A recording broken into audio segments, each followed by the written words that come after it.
Do we see with our physical eyes alone, or with some other part of ourselves, perhaps the mind or the soul? What is the difference between inner and outer vision, between seeing a cardinal on the branch of a cherry tree and dreaming inside yourself, imagining drifting down a river in a wooden boat? I'm Jay Leeming, and this is the Crane Bag Podcast. Today we'll explore these questions, explore them through the Norse myth of Odin and the Well of Wisdom. We will also explore them through an interview with Dr. Larry Wallace, a vision therapist from Ithaca, New York. We've looked at this myth before, studied it a few weeks ago through the lens of history. Today we're going to look at it through seeing itself and through the physical eye and the experience of seeing things within and without ourselves. Thank you for joining me. Let us begin.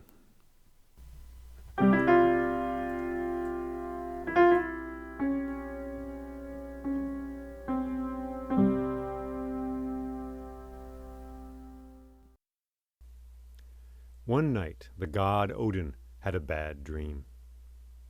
He dreamed that he was trapped inside a cave of red stone.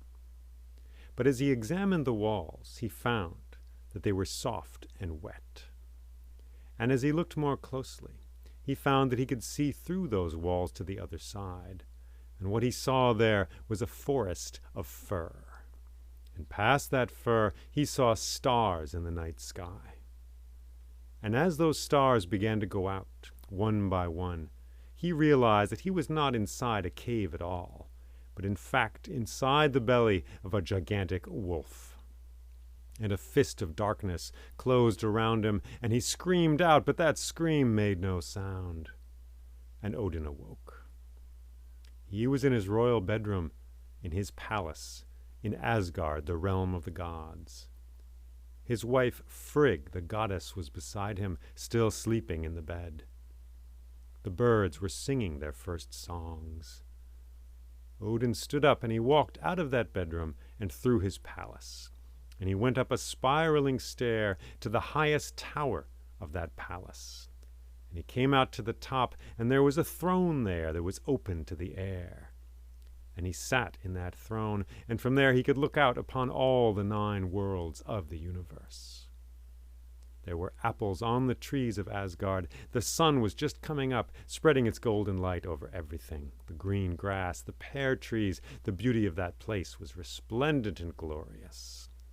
And then 2 ravens came and perched on his shoulders, Huyin and Munin, thought and memory. And he gave a command, and they spread their powerful wings and flew off and through the 9 worlds.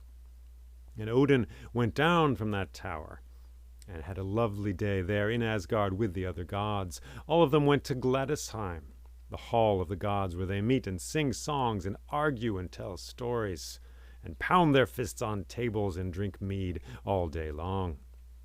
But as they did this, the 2 ravens, thought and memory, flew through the 9 worlds, and they saw all they could see, and they heard all they could hear. And when that day came to a close, when the wonderful sparkling raindrop on the edge of a leaf that was that day, when that raindrop was finished, when the day was over and the sun was going down, Odin returned to that tower and to that high seat on the top of that tower. And the 2 ravens came and landed on his shoulders. And in raven language they spoke to him of all they had seen and of all they had heard. And one said, "I saw a woman walking with a sword through a field." And the other, "I saw a boat in a harbor, and it was on fire. I saw an apple tree in blossom. I saw 40 men singing in a room. I saw a cow giving birth. I saw a great wind blowing a bush across a desert. I saw a woman opening a chest, and inside was a necklace the color of blood. I saw a sprout coming out of the dark earth into the light." So they told Odin everything they had seen. But nothing that they said explained to him his dream, or told him if that dream was in fact a truth, a real thing that would one day occur, or if it was simply a silly fantasy of the night. And so he stood up from that high chair and walked down the spiraling staircase of that tower. And he went to the door of his palace and took his staff from its place beside the door. And he walked out and looked at the grass of Asgard, at the trees and the palaces there. The sun was going down. And then Odin began to walk.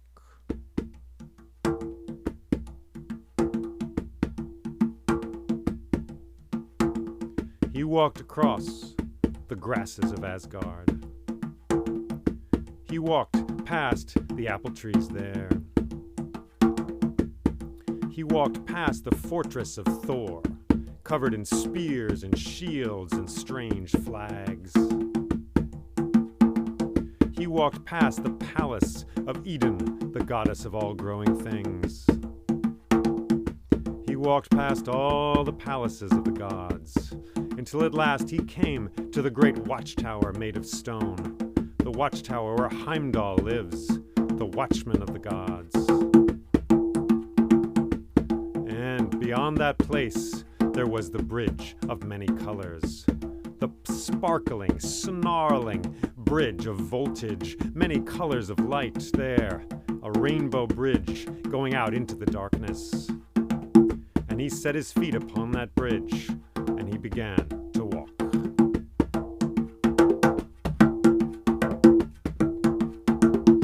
And the bridge snarled and sizzled beneath his feet, and the stars far off hissed in the sky, and the darkness itself swarmed and gathered and spread itself out, coiling itself around the stars.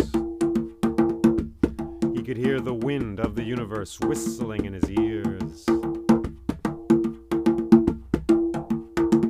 So he crossed that great bridge, and then that bridge came down to the ground, and it did so in a forest of oak trees in Middle-earth, Midden-Jerd, where all of us live, with our coffee and our wheels and our broken spoons.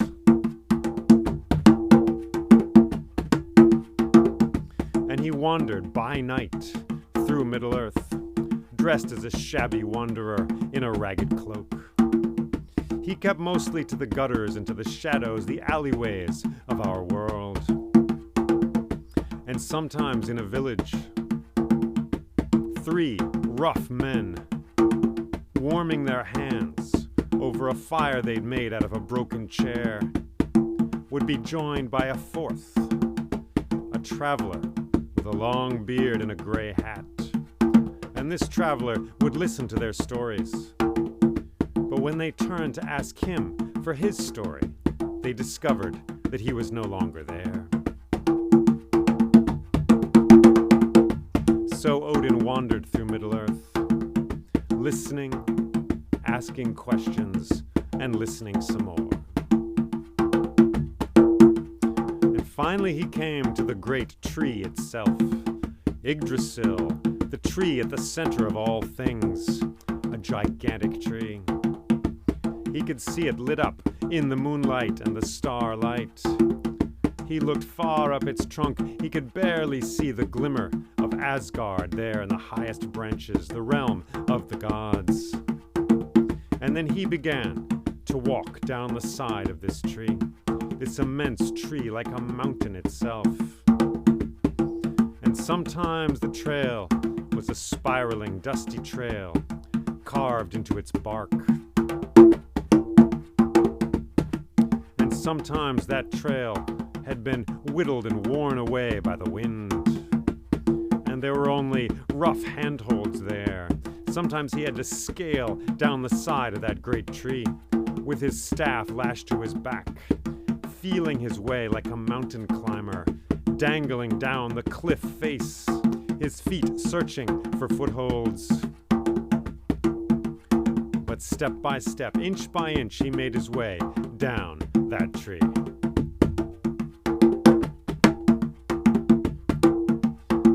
And as time went on, he went past the realm called Jotunheimr. Jotunheimr, the realm of the Jotuns, the frost giants. And he passed the realm of fire, Muspel, and the realm of the dwarves, that mountainous place. And and the realm of ice as well, until finally he came to a dark and tangled place. He came to the roots of that tree, like 1,000 riddles, spewing and tangling themselves out into the darkness. He followed one of those great roots.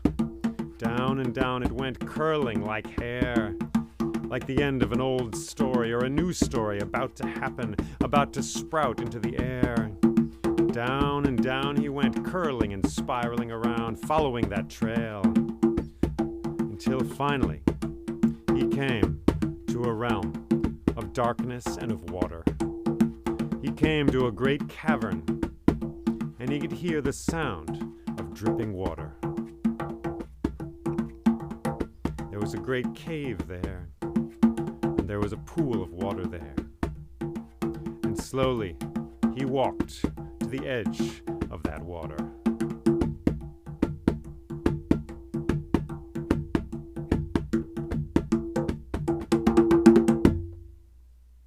But as he stood there, a man came out of the shadows, a tall man dressed in black and silver and pale green. And he said, "Who goes there? I am Mimir, the guardian of this well of wisdom. Who are you, traveler?" And Odin stepped forward, and in the starlight his face could be seen. And he said, "I am Odin, the All-Father, King of the Gods. I have come to this place." And Mimir said, "Odin, Odin, your very self. You've come a long way, my friend. What brings you here?" And for a moment, the dream of the wolf's red belly flashed before Odin's eyes, and he said, "I seek wisdom. I wish to drink from these waters." And Mimir said, "Well, Odin, drinking from these waters is possible, but anyone who drinks must first give an offering to these waters."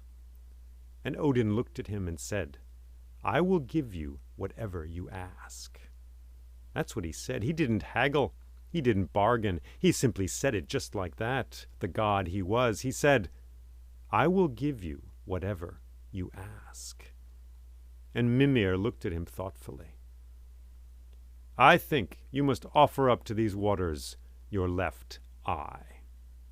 And without hesitation, Odin took his fingers and dug them into his left eye socket. And he took hold of his own wet eyeball, and he twisted it and snapped it out of his head, and held it before him in his palm.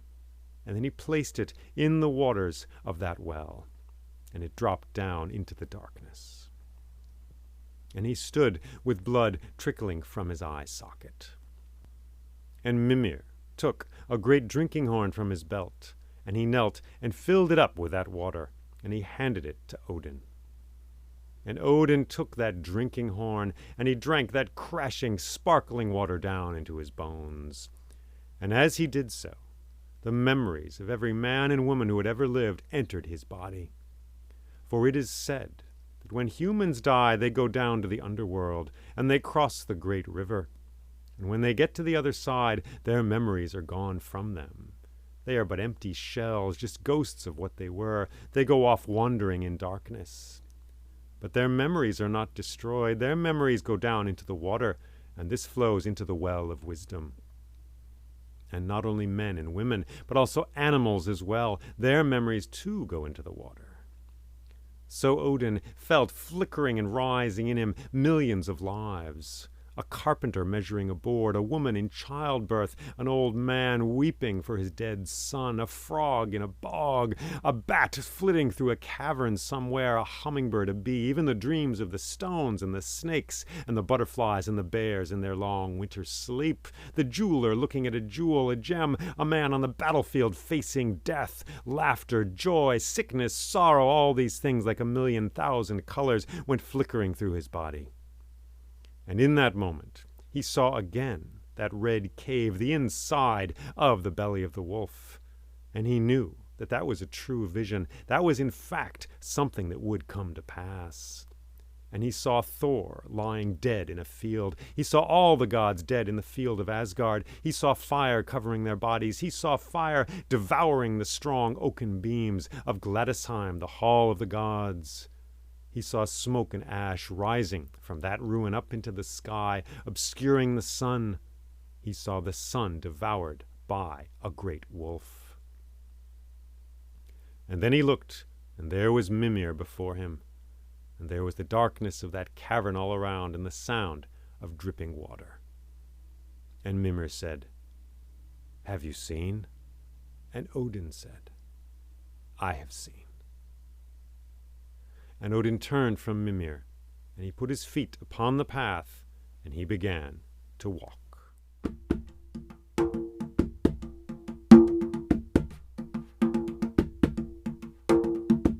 And once again, he followed a great root of that tree, up, up through the darkness, past the realm of fire, where Surt, the fire giant, waits with a flaming sword to claim Asgard for his own.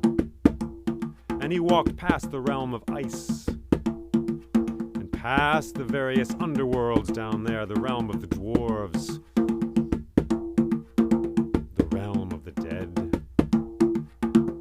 up and up he went, scaling the side of that great tree, until he came to Middle-earth.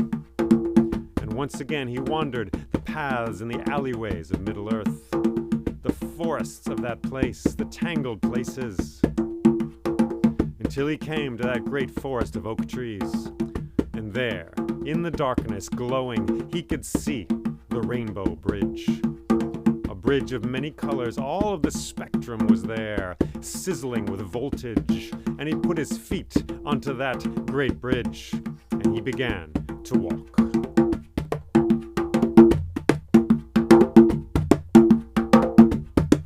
And once again, the stars hissed in the darkness and sang their old songs, and the fresh darkness itself spewed and rambled and writhed around the world, cradling each star in its mouth.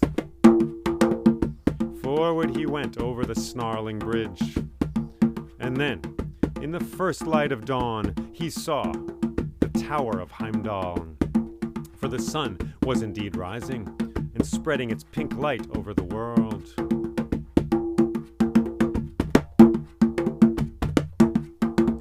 And Odin set foot on the green grass of Asgard. The birds were singing their songs. The apple trees were bright with apples. It was morning once again.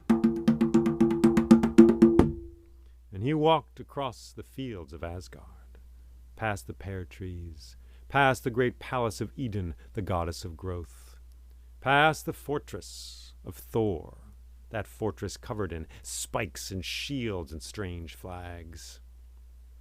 And he went to the great hall of Gladisheim, and he went through the golden doors, and there was Frigg, his wife, to greet him there.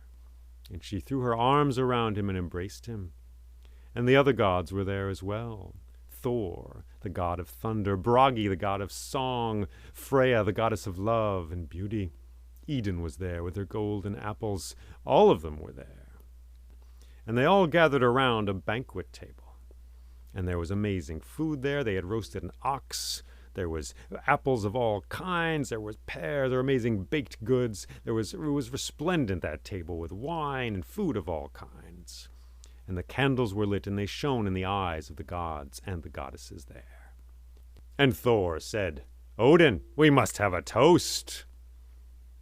And Odin stood up and held his drinking horn in his hand, and all the other gods stood up as well.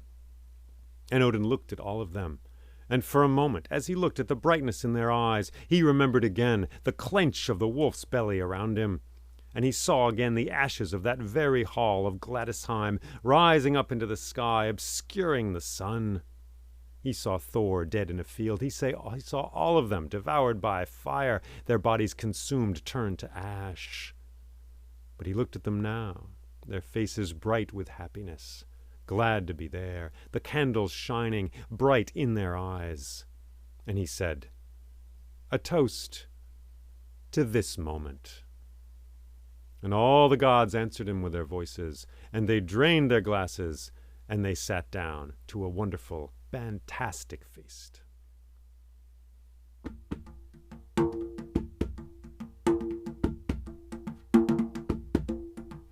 And when that feast was over, when the god Bragi had sang his last song and put his harp away, when the plates were empty, and their hearts and their bellies were full and content, all the gods went away to their separate palaces. And Odin and Frigg together walked across the grass of Asgard towards their palace. And they entered through the golden doors of that place and ascended the stairs to the royal bedroom. And they lay down in that bedroom, and soon Frigg was asleep, and darkness covered the world. And before long, Odin slept as well. And in that darkness, he dreamed.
Today, I'm really honored to have on the show Dr. Larry Wallace, who is a specialist in vision therapy and optometric phototherapy. He's got a PhD in ocular phototherapy and has been practicing in the Ithaca area for about 45 years and has done amazing work looking at the whole body in relation to vision.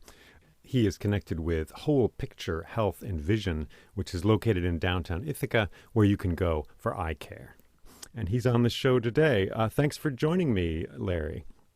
Thank you, Jay, for having me. Well, we just heard this story about Odin and the underworld, and I just really, these stories live around us and they live in us. They kind of help determine our world. So what were your thoughts on hearing this story, Dr. Wallace?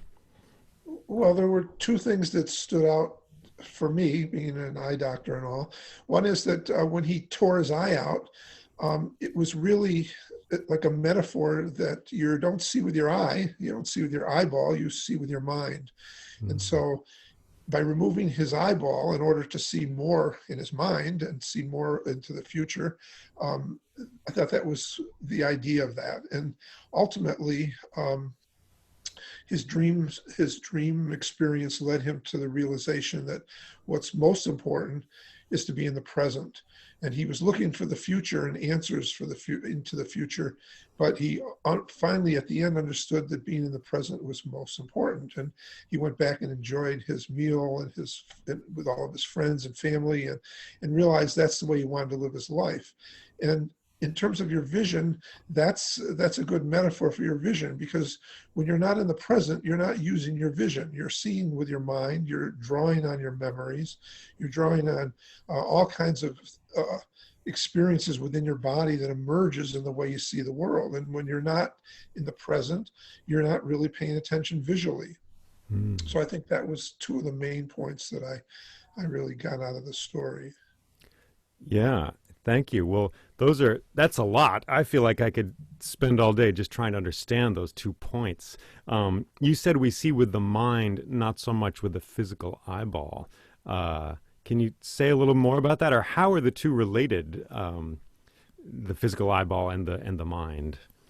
Well, they're related in a number of ways. I mean, one is, of course, your eye is the main receptor for light, and light coming into your eye is what's driving your vision.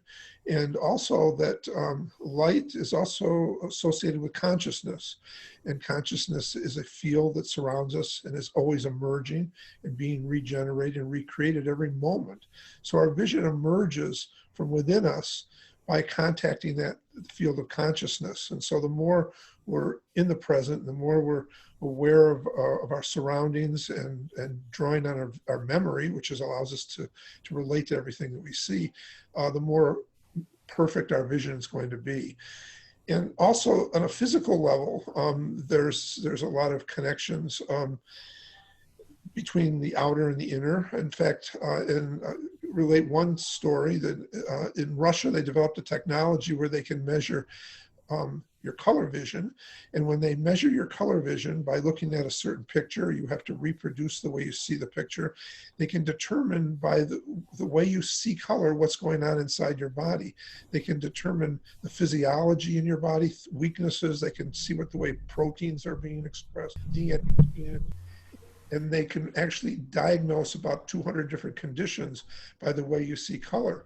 And then what's most interesting to me is that they have you look at color, they give you colors that they see you're deficient in, and that in turn changes the internal physiology of your body. So the way you see is dependent on what's going on inside of you, and then what's going on outside of you is always affecting what's going on the inside. There's a constant connection. There's no disconnection between the outer and the inner vision. So we see with our minds, but the light comes in through our eyes, and obviously we can't do without our eyes. Well, that's true. Yeah, the vision is our dominant sense. In fact, it takes up about when you're using your vision, over 80% of the neurons in your brain are firing. And you're not only using the vision, the brain is not only processing the light energy, but it's drawing from a lot of internal inputs as well. That is from your respiration, from your posture, from your inner ear and your balance system. There's a lot of inputs that are coming into your brain from all these other non-seeing parts that are actually affecting the way you're seen outwardly in the world. And so there's this inner-outer connection that exists at all moments. Wow. So what happens when we close our eyes and imagine something or recall a memory? Is that just a different kind of vision, or is it something else? Another visual skill. Visualization is a very powerful tool, and that's where we're basically generating and creating internal vision, and that actually helps us see the world. In fact, the stronger your visual memory is, and the stronger your visualization is, the better you see around you. But it also contributes to all kinds of performance levels: how you think, how clearly you can solve problems, and ultimately your creativity is dependent on your internal vision. And so they're very closely related. Yeah. My experience as a child was to be in a place like school, for example. And I remember just daydreaming through classes I didn't like. Geometry class. For some reason, I just did not like geometry class. And I would daydream. I would imagine and remember stories from films, comic books, things I made up, stories that excited me, usually science fiction stories at that time. For me. So is that a different kind of vision? Does that impair vision in any way? I think it does impair it. I think that in some ways it actually enhances it. And I mean, you lose contact with what's going on around you. So in that sense, you're not seeing what's in front of you, but you're developing your imagination and your visualization. And that in turn will help you outwardly see better ultimately. So they're related, and I can relate to what you said because I used to daydream all the time in class. Yeah. And interestingly, I used to daydream a lot about being in the woods. And in fact, I just took a seminar about a week ago that was saying when we look at it was showing with quantum physics, when we look at the tree, or any plants, the green or the colors of the leaves now, the yellow, the orange, are all coming into our eye, going directly into every cell of our body, every every piece of DNA in our body is absorbing that light energy, and then actually sending biophotons that are created light internally back out again into the world. Mm. So this kind of ultimate interconnection of reality that dependent on even on your daydreams, and then what you're seeing ultimately in the real world in terms of biophysics. Yeah. And is there a difference ultimately for the soul, for the psyche, in seeing, for example, an oak tree covered in orange, beautiful autumn leaves, and imagining that same oak tree? Well, there is a difference because when you're actually looking at it, you actually are absorbing the light energy into your body, and you're connecting with it on actually a physical level. Mhm. I think you're imagining that it's not, you are generating those sensations in your body, but I don't think it is really exactly the same. But when you visualize, you can increase your performance. I mean, athletes who visualize what they want, the outcome of whatever physical act they're going to be doing, whether it's hitting a golf ball or making a basketball shot, improves their performance dramatically.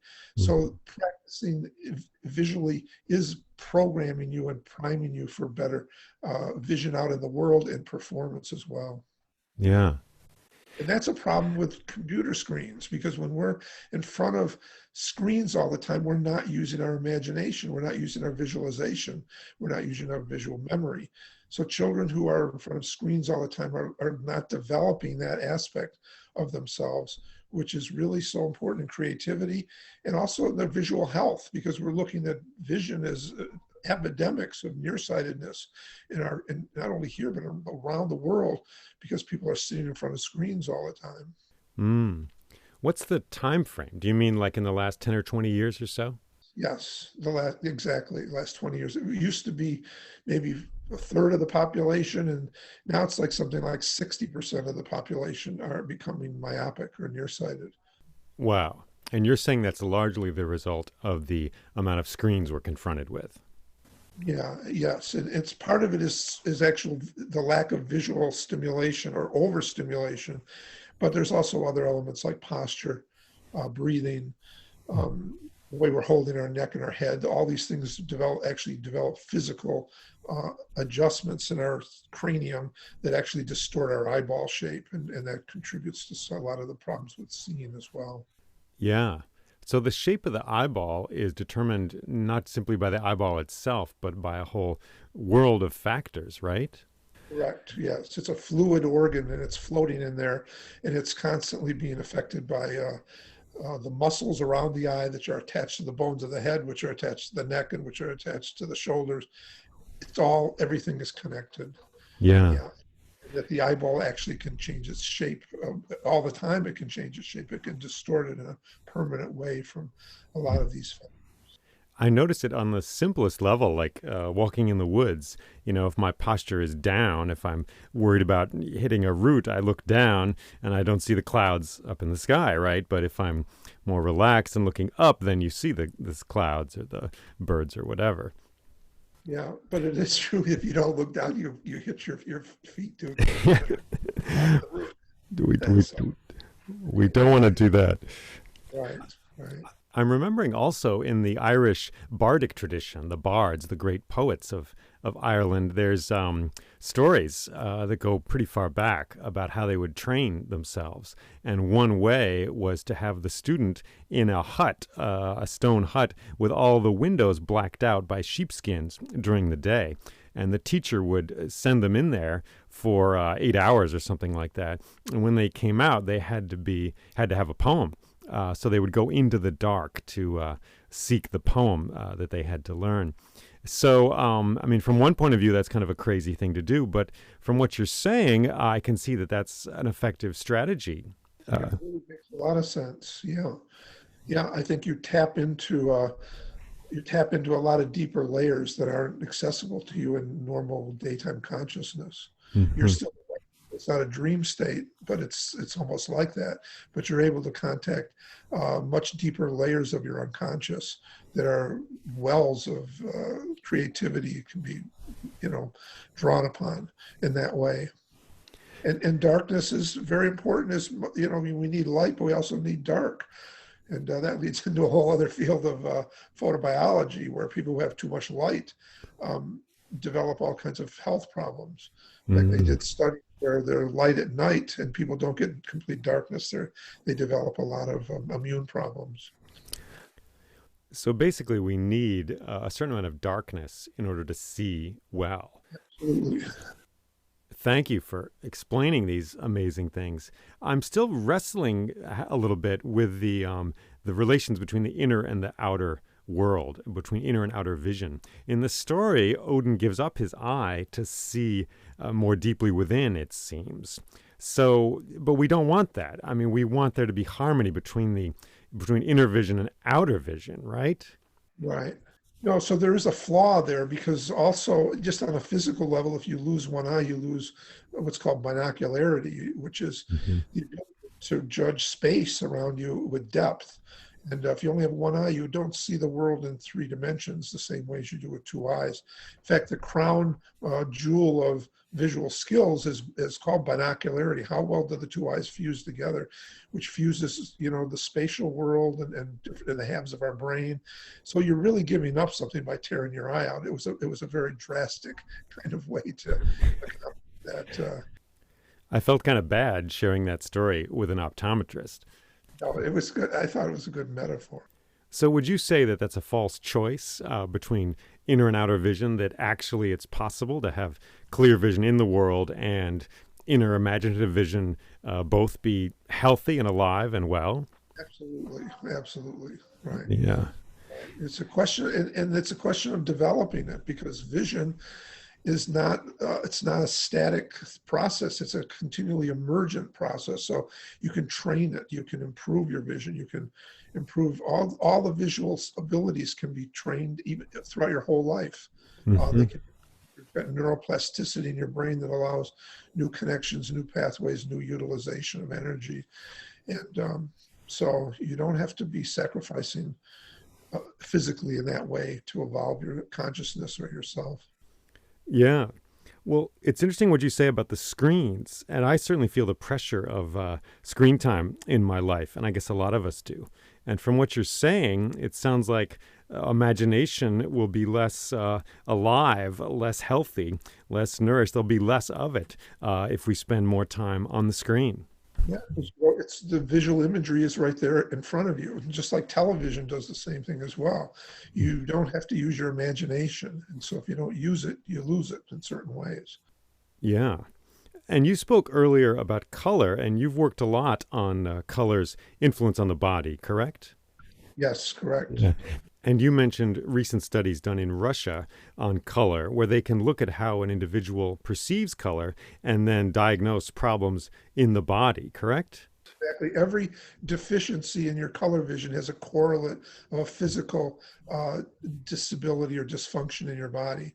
So they can, wherever, if you don't see one color, it shows that this might affect your liver or your kidneys or your heart.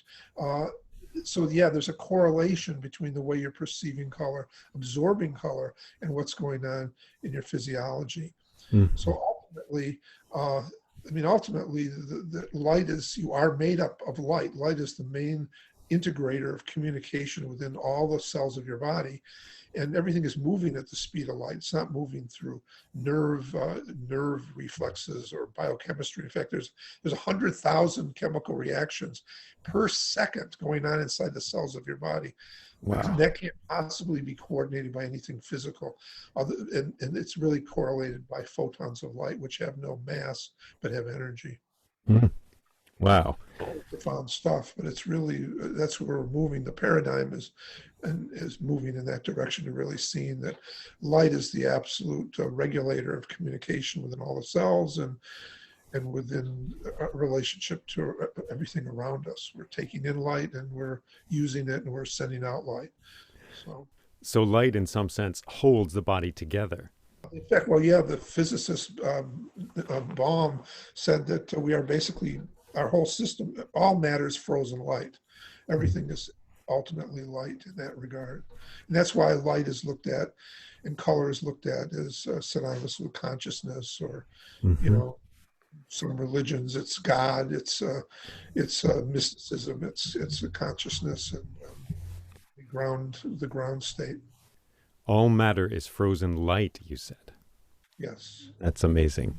Um, so we seek light, we require it, and we talk about enlightenment, such as the Buddha had. But without a certain amount of darkness, we aren't healthy and alive to our fullest potential. Yes, that's true. So if I'm understanding correctly, what you're saying is that if someone had a certain condition, say a liver condition, and they went to an art gallery, they would not perceive certain colors as vividly because of that condition. Is that true? Yes, that's true. Right. Yeah. Right. And then also, which is interesting, there's another technology in Russia that uses something called photon discharge photography, where there are these biophotons, these little photons of light coming out of your body. That's what, when people who have the ability, they can see an aura. Well, there really is light coming out of your body. And now they have technology called photon counters, where they can measure all the light coming out of your body. And so now, at the same time, they're finding with the light coming out of your body, they can generate pictures of the energy fields around your body, and then they can tell what's going on inside the body by the way the photons are coming out of the body. So they can detect problems in certain kinds of, again, from certain parts of your health by the emission of these biophotons that come out of your body. And then they're giving treatment and then seeing changes in those biophotons. And that's a whole other new technology that's growing rapidly every day. Yeah. And what's the name for that technology again? What's called photo discharge photography. Yeah. It sounds like seeing auras pretty much. Yeah, it is. That their Yeah. auras are there. We don't normally see them, but these instruments can see them and measure them. Hmm. And what they measure is they can see where there's a deficiency of emissions of these biophotons correlating to certain physical disorders within your body. Mm. And and can you go the other way and heal disorders within the body by exposing yourself to certain colors? Yes, yes, yeah, that's yes, and that's part of the field of photobiology. Is it's called biophoto modulation or photobiomodulation, where they're putting color into the body, into those areas that are deficient, and then finding changes, and they're treating numbers of conditions that way. And Mm. in my field, we treat vision problems by putting light into different colors of light into your eyes and affecting your body physiology, which is supporting certain kinds of vision functions. That's called the field of syntonic optometry. That is to bring the physiology of the body more into balance with color and affect changes in the visual system. Yeah.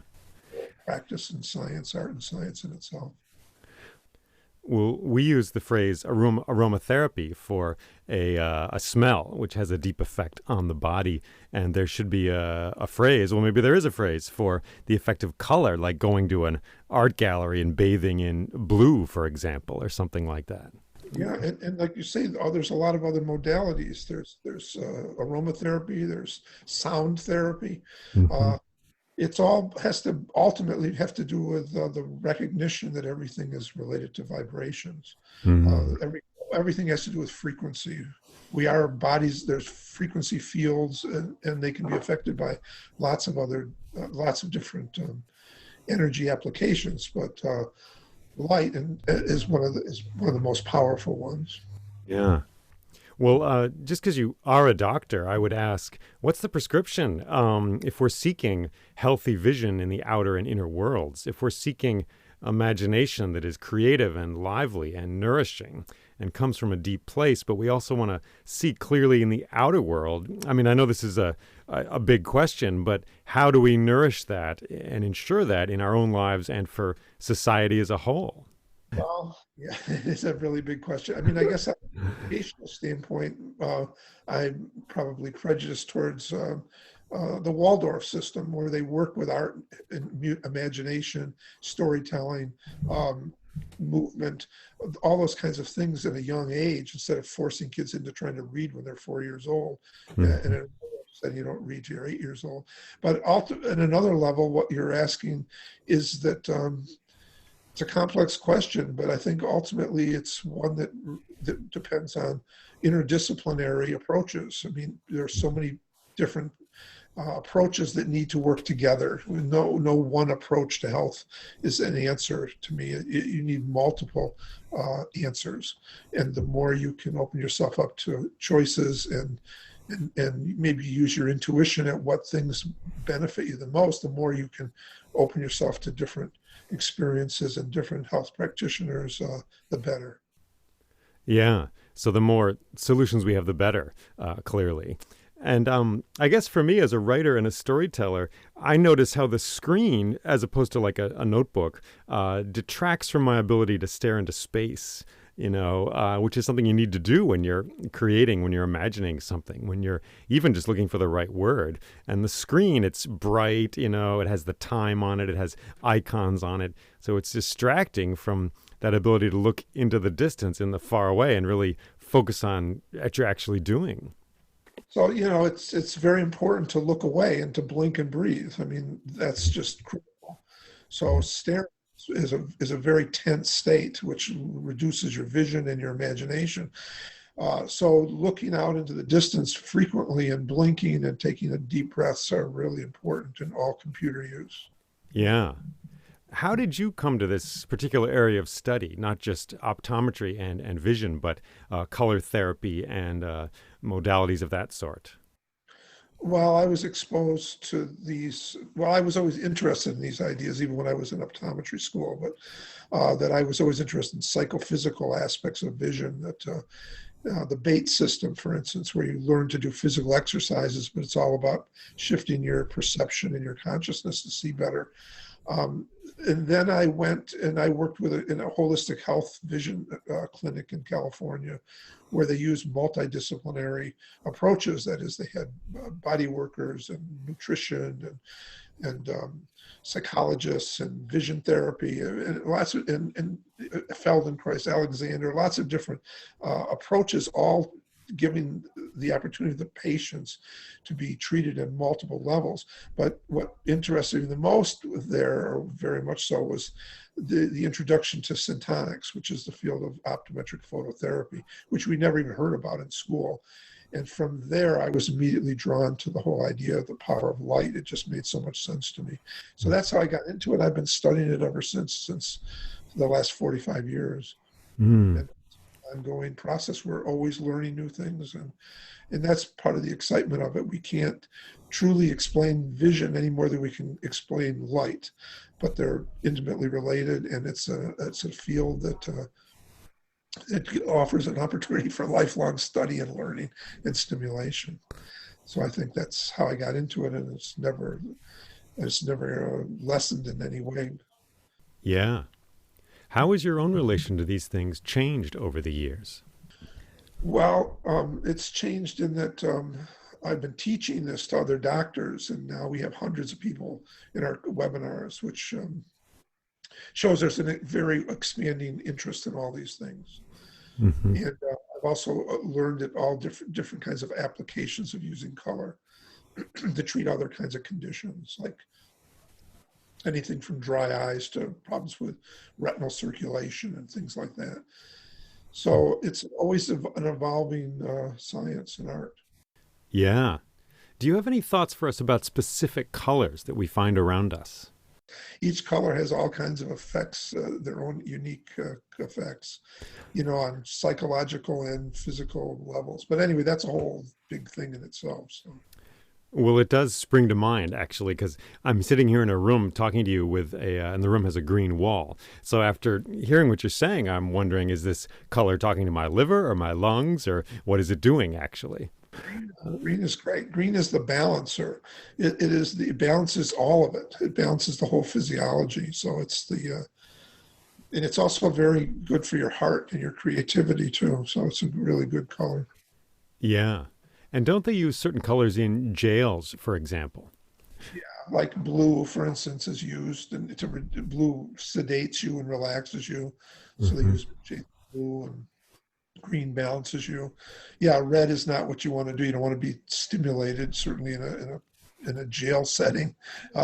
Increasing people's adrenaline and their anger or whatever else. So, Hmm. um, red is energy given, but it's also very stimulating to your nervous system, and it's needed for lots of things. But So yeah, there's always, in fact, years ago, I remember I was hired by this company in Syracuse. I went into this factory and had them paint the walls to try to make it less stressful on the workers. It was it was an interesting experience. What did you do? What color did you pick? Greens and blues, right? Because it Mm. was a very dense factory. There were a lot of noise, a lot of stimulation. Wow. And yellow? I'm just curious. What's up with yellow? It gives it stimulates your nerves. It's a tonic. I mean, it energizes you. Hmm. So it has a place for sure. I mean, they all do. Every color has its place. But yellow is a nerve stimulant. Hmm. And so what we call a motor stimulant. It energizes all the muscles in your body. Yeah. Now I'm thinking back also to Norse myth. There is a rainbow bridge between Middle Earth and the realm of the gods. So to see the whole spectrum like that, to see all the colors at once, that must be a very healing thing, right? Absolutely, yeah. In fact, there was a technology, an instrument made where you would look at it and would go through all the colors back and forth, and that had a lot of effects. And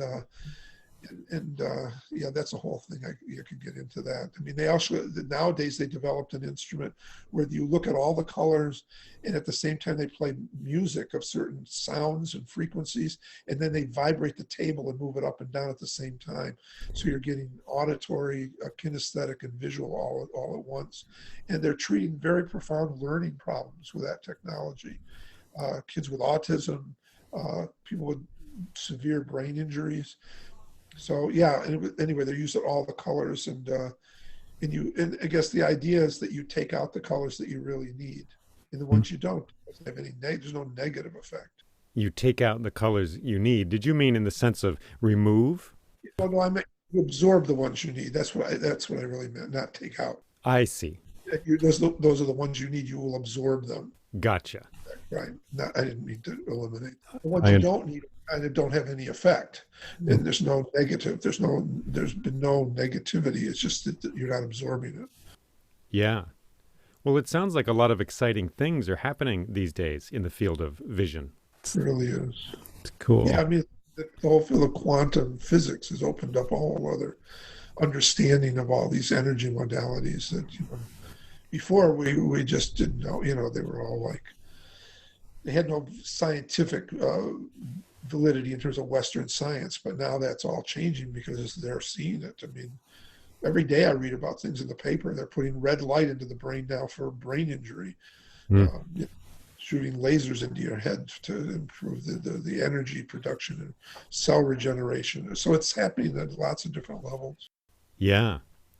And if folks want to seek out these therapies in other places, I mentioned earlier Whole Picture Health and Vision located in Ithaca, New York, which you've been connected with for a long time. Any other resources you'd like to tell folks about? If you want to learn about this field, an organization called the International Light Association is an association of all different kinds of light and color. People with light and color, from artists to engineers to architects to color therapists to doctors practicing phototherapy, all belong to one organization to further the study of light and color. And that's international, and there's people there from all over the world, and it gives an opportunity to learn and to be exposed to lots of different applications and educational experiences. They do ongoing webinars, and they used to do ongoing conferences till we have this plague that we have to deal with now. Right, right. Well, those sound like fabulous resources for folks. And it's autumn here. I'm realizing that talking to you, I'm realizing that now we're all walking out into a world filled with these colors, which are affecting us in very deep ways. So thank you for opening our eyes to that. And thank you very much for being on the show. Is there anything else you'd like to share with us? Well, just what you said about the leaves, it's a good opportunity to go out there and get your color therapy, looking at the leaves. And you'll notice that your eyes will be drawn to the colors that your system needs. And that's an interesting thing that it'll be just, your eyes will go to what they need. And so you'll just pay attention to the colors that you're drawn to. And that'll tell you a lot about what your need and what benefits you at this particular moment of time and space. I've been speaking with the optometrist Dr. Larry Wallace, who for the last 45 years has been working in the field of vision therapy, studying the effects of light on the body. And this is the Crane Bag Podcast, and I am Jay Leeming. Thanks for listening to this show. You can find more shows like this online at my website, jayleeming.com, JAYLEEMING.com, all there for free. If you're able to support this kind of investigation of stories and this kind of storytelling, please do so. Patreon is a great way to do that. You can find a link to that on my website. Thanks very much for listening. May we all have healthy vision, both inner vision and outer vision. Take care.